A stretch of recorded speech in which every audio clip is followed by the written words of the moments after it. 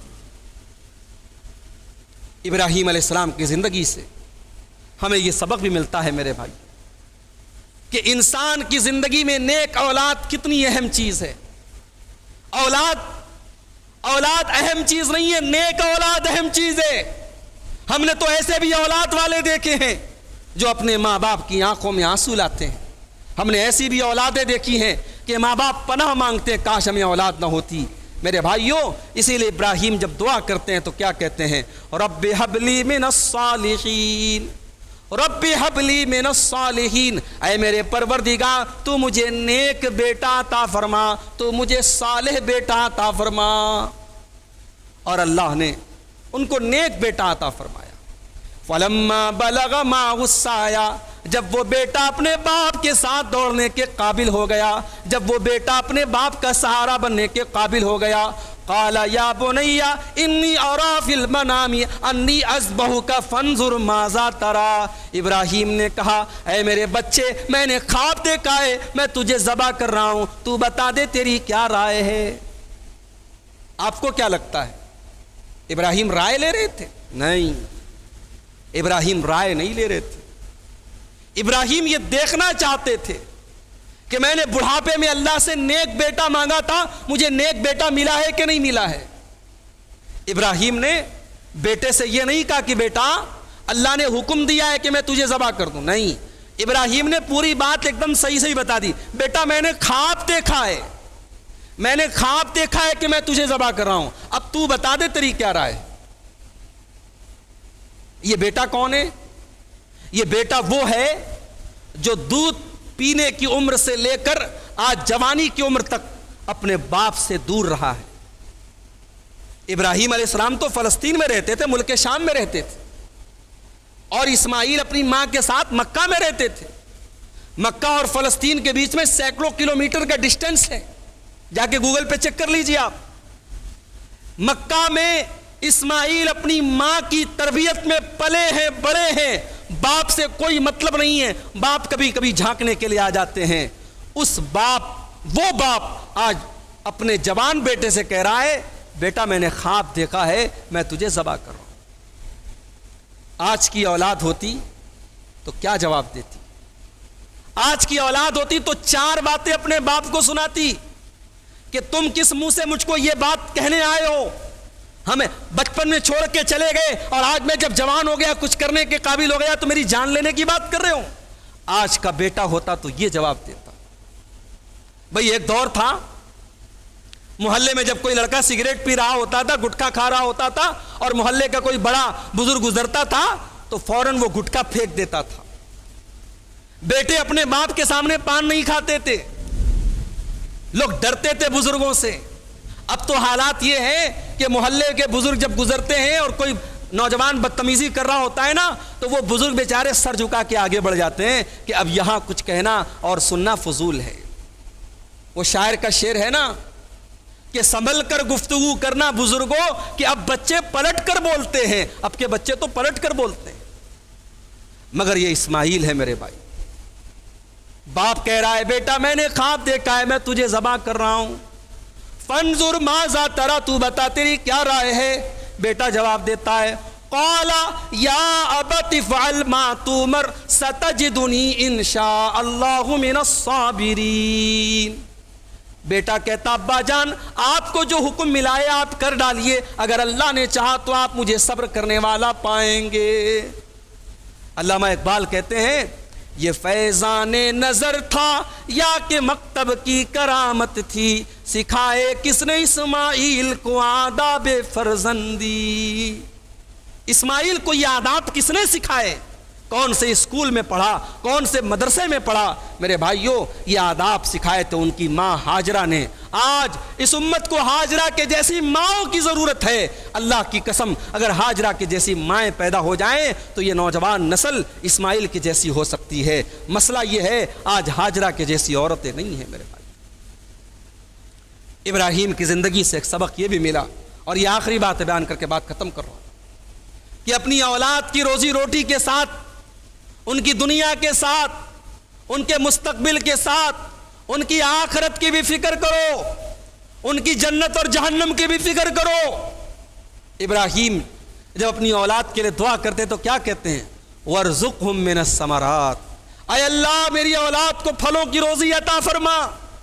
اپنی اولاد کی روزی روٹی کے لیے دعا کرتے ہیں, لیکن ساتھ میں ایک دعا اور کرتے ہیں, رب اجعلنی مقیم الصلاۃ ومن ذریتی, اے اللہ تو مجھے بھی نماز کا پابند بنا, اور اے اللہ میری اولاد کو بھی نماز کا پابند بنا. اے اللہ میں بھی نماز کی پابندی کروں, میرے بچے بھی نماز کی پابندی کریں.